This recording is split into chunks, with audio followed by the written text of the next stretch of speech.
दोस्तों ये इन दिनों की बात है जब मैं 9वीं क्लास में थी।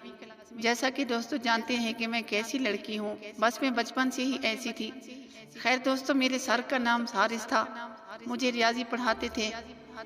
मेरे पहले दिन से ही उन पर नीयत खराब हो चुकी थी और मैंने सोच लिया था कि उनके साथ नाजायज तल्लुकात कायम करूँगी।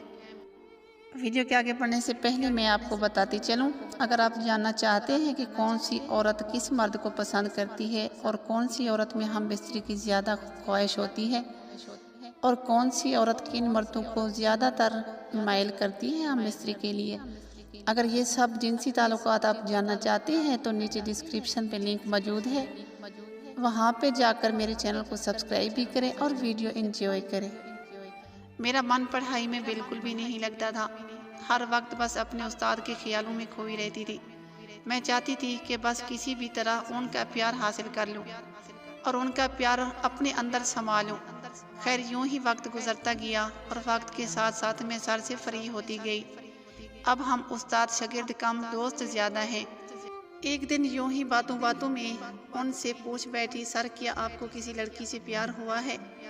जिस पर सर शर्माते गए, लेकिन जब मैंने ज्यादा जोर दिया तो सर ने बोला नहीं। फिर सर ने जवाबी कार्रवाई करते हुए मुझसे सवाल किया, तुम बताओ क्या तुम्हें कभी किसी से प्यार हुआ है? मैं अब क्या बोलती, क्योंकि मेरा तो हर लड़के पर ही दिल आ जाता है। ये सोचते हुए मुझे हंसी आ गई।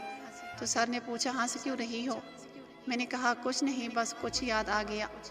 सर जोर देने लगे कि बताओ क्या तुम्हें भी कभी किसी लड़के से मोहब्बत हुई? क्या तुमने भी कभी किसी को दिल दिया? क्या किसी से प्यार किया? क्या किसी की यादों में रात भर जागी? मैंने कहा नहीं। मैं सर हिलाया, जिस पर सर ने एक जोरदार कहका लगाया और हंसते हुए बोले, नहीं सर, हिलाने से काम नहीं चलेगा। बोलकर बताओ। यहाँ मैं दोस्तों को बताती चलूँ कि जितना मैं 2 नंबर हूँ उतनी ही ज्यादा शर्मीली भी हूँ। मैं सर की इस बात पर भी बेहद शर्मिंदा हो गई। सर ने जब जोर दिया तो मैंने झूठ बोल दिया और कहा, नहीं सर, मैं तो बहुत शरीफ लड़की हूँ। क्या मैं आपको ऐसी वैसी लगती हूँ? सर बोले, हाँ मुझे मालूम है, जितना शरीफ हो जानता हूँ तुम्हें। जिस पर मैं हंसी और बोली, क्या मतलब सर? जिस पर सर ने जवाब दिया कि मतलब समझाता हूँ तुम्हें। किसी दिन जब घर कोई नहीं होगा। मैं उनका इशारा साफ तौर पर समझ गई थी, क्योंकि दोस्तों जानते हैं कि मैं इन कामों में कितना एक्सपर्ट हूँ। खैर यूं ही दिन गुजरते गए और मेरा इंतज़ार लंबा हुआ।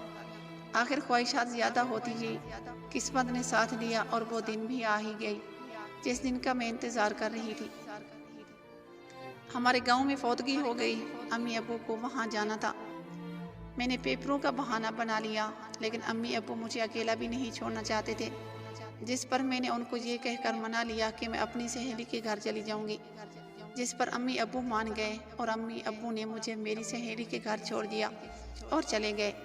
मैं अपनी सहेली के घर जाते ही उसे अपने इरादे यहाँ बताती चलूँ कि मेरी सहेली भी मेरी तरह ही है। खैर मैंने अपनी सहेली को सब कुछ बता दिया और सर को फ़ोन